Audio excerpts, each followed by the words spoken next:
Hello everybody, this is Angry Shoes, and welcome to the final part of how to make your own badass vending machine. Now, one thing that I have to tell you now before we get started is that I did have some technical difficulties the first time I recorded this, and my voice didn't get recorded, so this is actually a commentary done on top of the video. So we're going to get started really quick here. The first thing I want to point out is when we set the railing, I forgot to mention that this particular corner there, we need the railing to be facing the right way. Right now it's facing the wrong way, so that when I power this cart here, it'll actually go in the wrong direction. It'll go away from the deposit area, there, and it'll go towards the holding area of the other carts. So we need to fix that. One easy way to fix it is to put a lever right next to it, and then this way you can pick and choose which way you want that rail to go to facing. So we can pick it and we want to choose it so that it's permanently set to go towards the deposit area. And because we don't actually need to mess with it, it can just be a lever. It always needs to be facing towards the deposit area. The other way we can do it is by placing a redstone torch, and that's the way I'm going to do it in this particular model of my vending machine. And the reason for that is twofold. One, it provides power perpetually. The other one is that because of the way that I've set up the rails, it actually powers the rails above it, the rails that we were powering with redstone torches on the side. So that redstone torch is going to serve double purpose now, and so we're going to save a little bit on redstone torches and materials, and I just think it's a little bit more efficient to have things doing double duty as opposed to just one. And as you can see, I went ahead and fixed all of them so that out of each one of these minecart holds, as soon as the minecart leaves, it'll head towards the deposit area. Alright, the next thing we're going to do is we're going to start placing down some torches. Oh, and I did forget to mention in the first video that we're going to need redstone repeaters. So we will be placing down torches first, and the torch to help wire this button to the rails there. And that what that button will do is it'll tell the minecart that it's time to go and get deposited. So we'll go ahead and do that first. The first thing we want to do is we want to go and find the very first powered rail right next to the hold. And we're going to put a block underneath it and then a redstone torch on top, so that now that powered rail is going to be in the powered state. So I'm going to go ahead and do that for all of these. We're going to go and block, torch, block, torch, block, torch.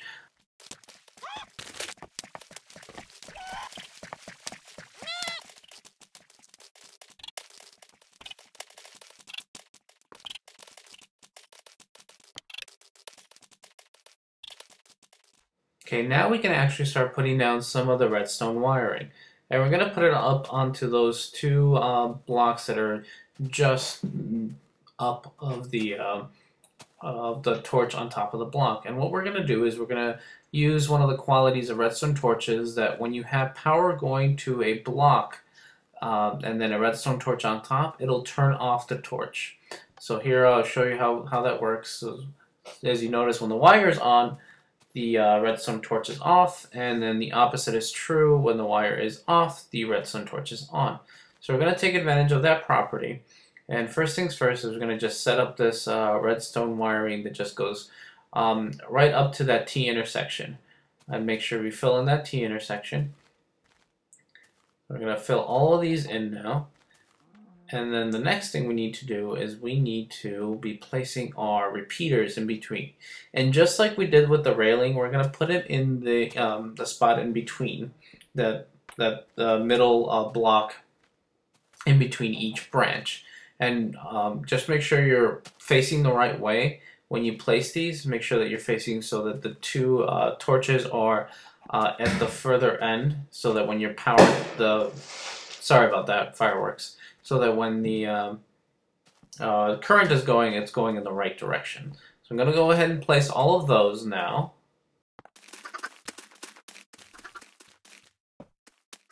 Alright, now that that's done, we can actually go connect it to our button. And how we're going to connect it to our button is we're just going to run the wire right over there. It should be close enough that we don't need a repeater, but if you do, you can go ahead and place one. We're going to start with a torch, and the reason we're going to do a torch is because this will save us having to do an inverter later on. So put a torch right behind the block with the button on it, And then, as you can see, it'll be in a powered state when you start off. So when you hit the button, it'll go into an unpowered state. And that's exactly what we want it to do. So now all the redstone wiring is powered, and as you will notice, all the torches are unpowered. So now when carts land there, they will stay right where they need to be, and they will not go anywhere until you hit that button and call them to you. Okay, next we're going to have to build our wall for our levers. Now, in order to do that, you just need a little bit of room. Depending on how many branches you have, you're going to need a little bit more room. And we need to make sure we have plenty of space to do this. One of the reasons we need space is because levers can't be right next to each other. They need at least a block distance so that they don't interact in funny ways. So as you can see, I can't just put one right above it. I have to actually make this at least 3 high. That's not gonna, that 2 block high isn't gonna work. So I'm gonna go ahead and finish building up my wall here so that it's at least 3 high. And then we will place our levers. I personally like this configuration of having them at least 1 block apart from each other. There's probably other ways to do it, but I'm going to stick with this one. Now, as you notice, I flicked all the switches down. The reason for that is because I'm picky about the fact that down for me is off. It also actually makes some of the wiring a little bit easier because you can see where the current ends, and that's going to be important to notice when you need repeaters or not. Next thing we have to do is we have to find our little spot, our little T spot there. And we're going to put a block there and then a redstone torch on top. And what that should do is it should make the railing on top turn so that it's now facing towards the branch. So that if a cart gets sent on the return system, it should go towards the branch and towards the its proper minecart hold. So we're going to have to be doing that, and we're going to do this in a specific order, mostly so we don't get stuck while we're building underneath. So we're going to run the wire to the first branch, and that's pretty self-explanatory. Just take the wire. You should have enough wire for at least the first one to get there. If not, feel free to stick in a repeater. And then again, we're going to stick a block, redstone torch on top, and as you notice, it already went off. That's because we have a current on. And so now that the lever is down, and in my case, the off position, that means that cart is now, or that particular rail there is in the off position. So as the minecart heads over there, it will ignore heading into that particular cart hold. If I were to turn it on, it would face the other way, and then the cart would go into the proper cart hold. Once we have the carts facing the right direction, we can start placing in some more redstone wiring. And the next bit we're actually going to take on from the other side of the machine. So we'll go around, make a little hole here, and then we're going to connect our wiring that we just did to that one minecart rail. We're going to connect it to our powered rail in the minecart hold. The way we're going to do that is we're going to take redstone wiring and we're going to connect it from that block to the block that rises up one right there. We're going to put a redstone torch there. So now when that redstone wiring there is powered, that redstone torch will be unpowered, allowing that there to actually give power to the powered rail above. So we're going to test that out real quick and make sure everything is working. So we got everything this should be off, but it's now in the what I would call on state.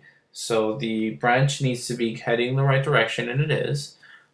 We can see it's now heading towards the proper deposit area. And now we can go check the other side and make sure that the we can actually get power to this. And what you notice is I kind of fudged up here a little bit. We need to place a redstone torch right there. And we need to do that so that when that is in the on state, like it is right now, it will take the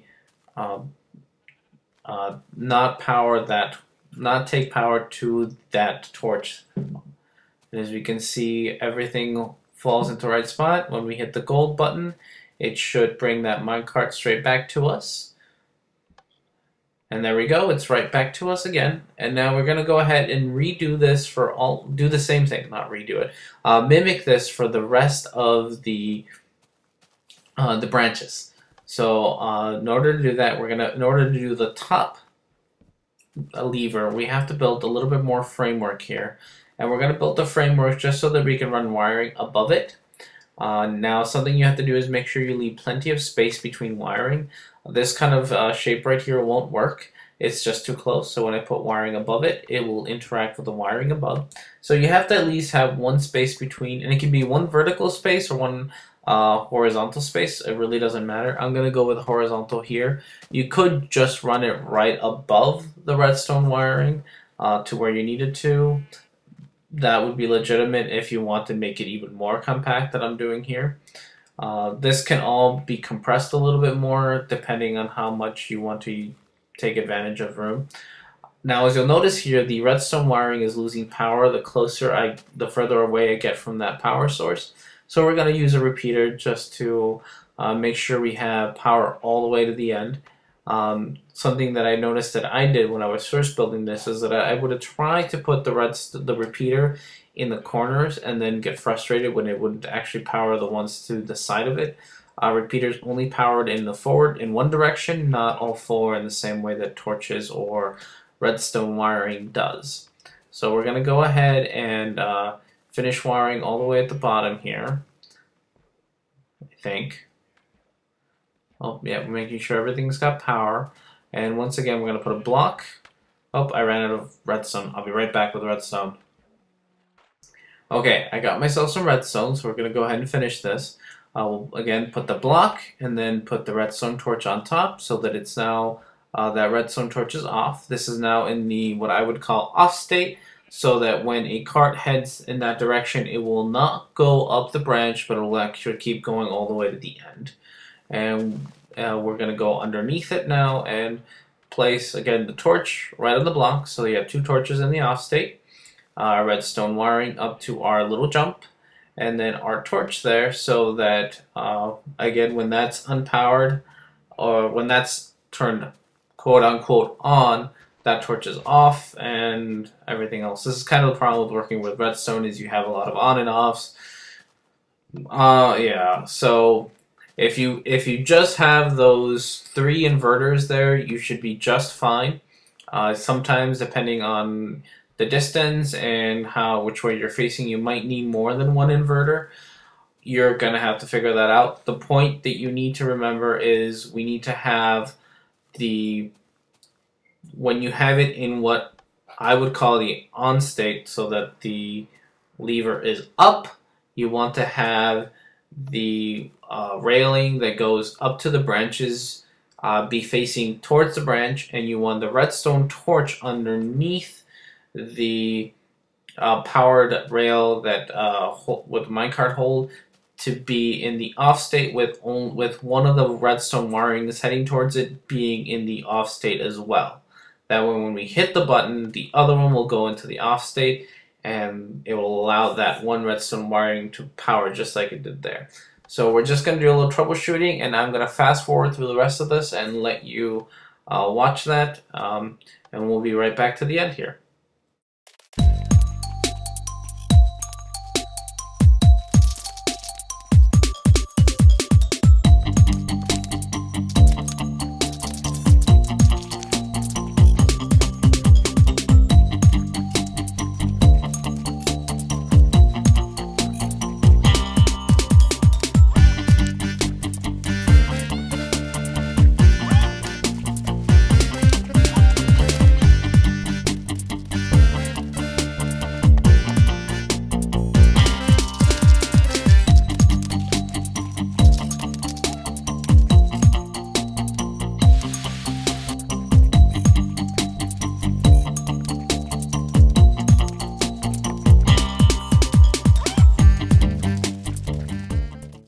So that's it for the tutorial. Hopefully you'll get everything right. If you have any questions, please feel free to leave some comments. The next thing I will do is I'll make a short video on exactly how to use this, and maybe some cute little decorative things you can do to make your vending machine look even prettier. Have a fun Minecraft!